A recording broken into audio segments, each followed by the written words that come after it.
Shelia Bellush was living the dream of a peaceful family life in Sarasota, Florida. She was 35, vibrant, and the devoted mother of 6 children, including a set of quadruplets. She had recently remarried to a loving husband named Jamie Bellush and had moved from Texas to start fresh and escape the bitter custody battles with her ex-husband Alan Blackthorne. On the surface, her life seemed serene.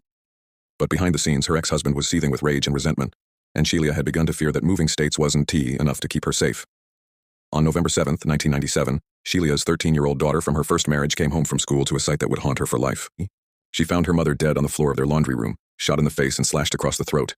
Even more horrifying, the 4 toddler quadruplets were crawling in their mother's blood, crying, and confused. Police rushed to the scene and quickly determined it was not a random act. There were no signs of forced entry or robbery. It was a targeted hit. Who would want Shelia dead? As investigators dug into Shelia's past, one name kept coming up: Alan Blackthorne. Blackthorne, her ex-husband, was a wealthy Texas businessman who had been in a years-long legal war with Shelia over custody of their 2 daughters. Friends and family described him as charming on the outside but manipulative, controlling, and vengeful. Shelia had told multiple people, "If anything happens to me, it's Alan." Though she had won full custody and moved to Florida for safety, Alan kept hiring private investigators to track her down, under the excuse of wanting to check on the welfare of his children.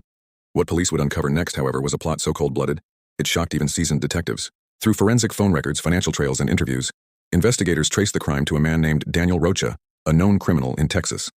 Rocha, it turned out, had been hired by Blackthorne to deal with Shelia. Rocha then recruited his cousin, Samuel Gonzalez, who in turn hired Luis Del Toro, a small-time criminal, to carry out the actual hit. Del Toro traveled from Texas to Florida, found Shelia's home using the private investigators' information paid for by Blackthorne, and murdered her in cold blood.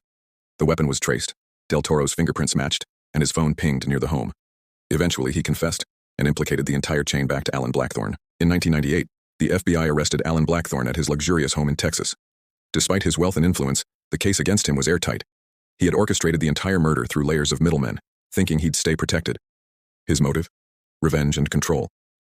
He hated that Shelia had won custody, hated that she had remarried, and believed she was turning their daughters against him. He didn't want her back. He just wanted her gone. In 2000, Alan Blackthorne was convicted of interstate conspiracy to commit murder and interstate domestic violence. He was sentenced to 2 life terms without parole in federal prison. Luis Del Toro, the triggerman, pleaded guilty and received 2 consecutive life sentences.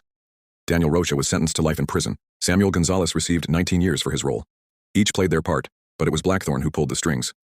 Shelia's husband, Jamie Bellush, raised all 6 children, including the quadruplets, alone.